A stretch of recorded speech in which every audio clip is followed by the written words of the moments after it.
Captain Jack here. The NES is a great canvas. The hardware is simple and approachable, yet you can make so many experiences with it. From intense shooters, pastel puzzle games, to even something more abstract. All of these games were made well after the system's original life cycle. The NES homebrew scene is rich and diverse and seemingly never ending. So here are 10 NES homebrew games you may have missed. The Great Gatsby is a platformer? It's pretty funny to make a game out of this at all, but it works pretty well. You'll use your toupee or batarang, can't tell what the hell that is, to swat away enemies as you go through this pretty short romp. It's fun all the way through. The cartoony art style is great, but the music might be the best thing here. It manages to capture that roaring 20 swing in 8-bit form. It kind of follows the book, but it does take quite a few liberties. But having the game end at the green light at the end of the boat dock is a nice touch. It also has a Castlevania style ending screen where, you just watch the mansion crumble. But hey, you'll remember this more fondly than when you were forced to read the book in high school. Super Painter is one of the better painting games I've seen. You'll have to touch every paintable block in a level in order for the exit to appear. I don't know what it is, either the cartoony graphical style or just the little effects going on in the background, but this is one of the cleanest looking homebrews I've seen in a while. This is one of those games that is harder than it looks. The physics are geared towards speeding around the level and can take some getting used to, especially since it uses Super Mario Bros. 3 sound effects, yet doesn't really control like that game. You'll have to be pretty creative getting to every block, but the best feeling here is dodging the enemies just in the nick of time.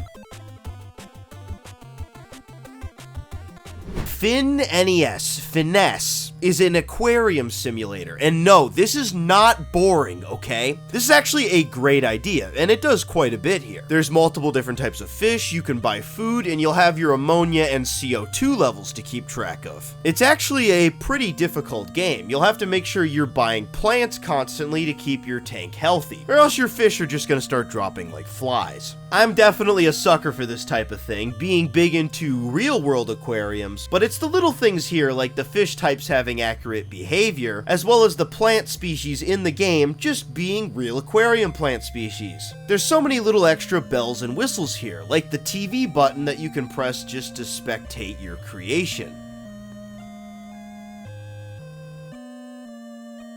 Plummet Challenge stars a daredevil/suicidal man as you make a series of falls. The gold coins give you 10 points, while the constantly changing second colored coin gives you 100. And smacking the bottom of the stage ends the level. It's a pretty simple high score based affair that has you go through 75 levels while trying to get the best score by the end.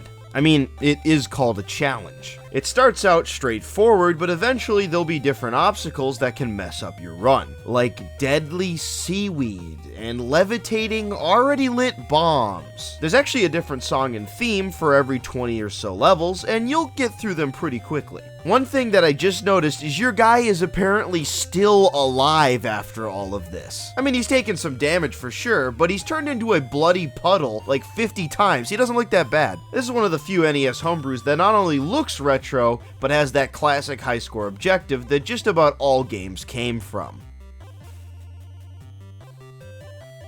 The first thing that hits you with Paws N Play is its interesting aesthetic. It's got kind of a vaporwave look to it that's pulled off to great effect. All you have to do here is touch the glowing X at the end of every level, but your cat robot will encounter more and more dog bots that mimic your every movement. So the game is really about throwing these slow canines off your nimble feline so he can make his getaway. Eventually you'll get these slow moving yellow doors that'll put a hard time limit on the stages, but since you have unlimited lives, you can just flail about until you beat these levels through trial and error, and you will, trust me.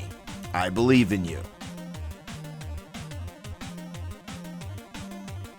Mayhem doesn't even feel like an NES game, with extremely detailed high color count sprites and no music whatsoever. It seems more like an early 80s computer game. You'll be hovering up and down these vertical mine shafts as you rescue the civilians trapped below. Rescuing all the civilians and going back up to the top will clear the level. It's pretty twitchy and fast, and you'll have to be careful not to immediately die. I love the amount of polish here too, things like how the enemies explode and especially the shiny effect that comes out of the gems you collect. Mine Mayhem stylistically stands out.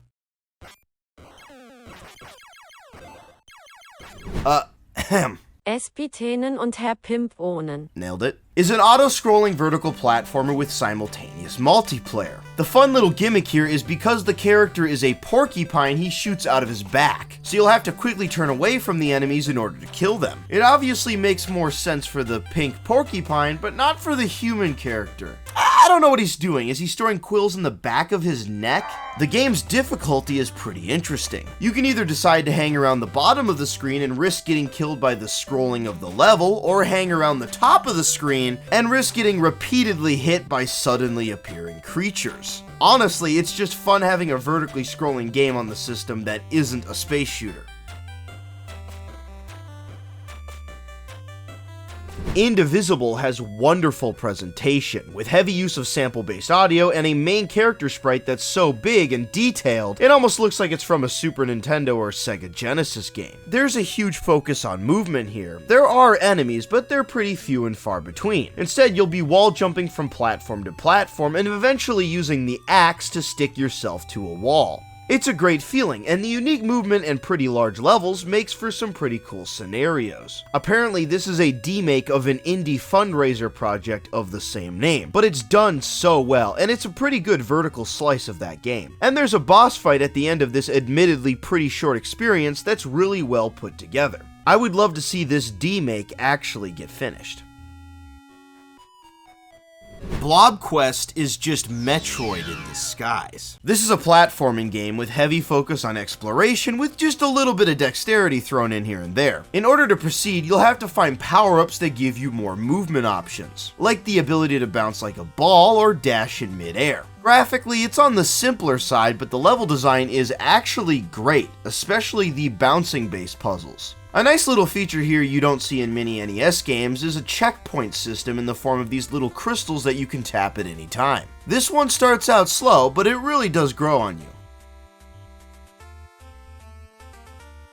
Sparky is a simple action puzzle game, really. You have to avoid the wires while destroying every fuse because Sparky is a toaster frustrated that he's obsolete. It may sound like I'm making that up, but that's basically the story word for word. It may have a funny premise, but the action is actually pretty tight, with you having to do precise jumps and perfectly timed falls. Depending on what button you press changes the height of your jump, and you'll have to keep that in mind as there's always clearly a right button to press. It may be on the basic side graphically, but the music is great and high energy. This game doesn't hold your hand. After the first 2 or 3 levels, it immediately throws you into the thick of it. But like any good game, it always feels like it's your fault every time.